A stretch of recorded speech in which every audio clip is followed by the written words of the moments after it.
Today on DIY Gourmet, we're making frozen chicken pieces.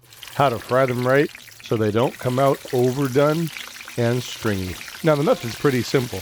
All you got to do is not overcook them. Now in there lies the trick, because you want to make sure the oil is heated up to about 300 degrees Fahrenheit, works out to about 149 Celsius. You're going to cook them for about 3 or 4 minutes, a little bit longer if you like them crispy. And in that process, you're also not going to want to overload the pan. For this one, we've got about 6 to 8 pieces. This is a single serving. You can double it up or triple it up if you need to. Just make sure you have enough oil in ratio and a big enough pan to do it in.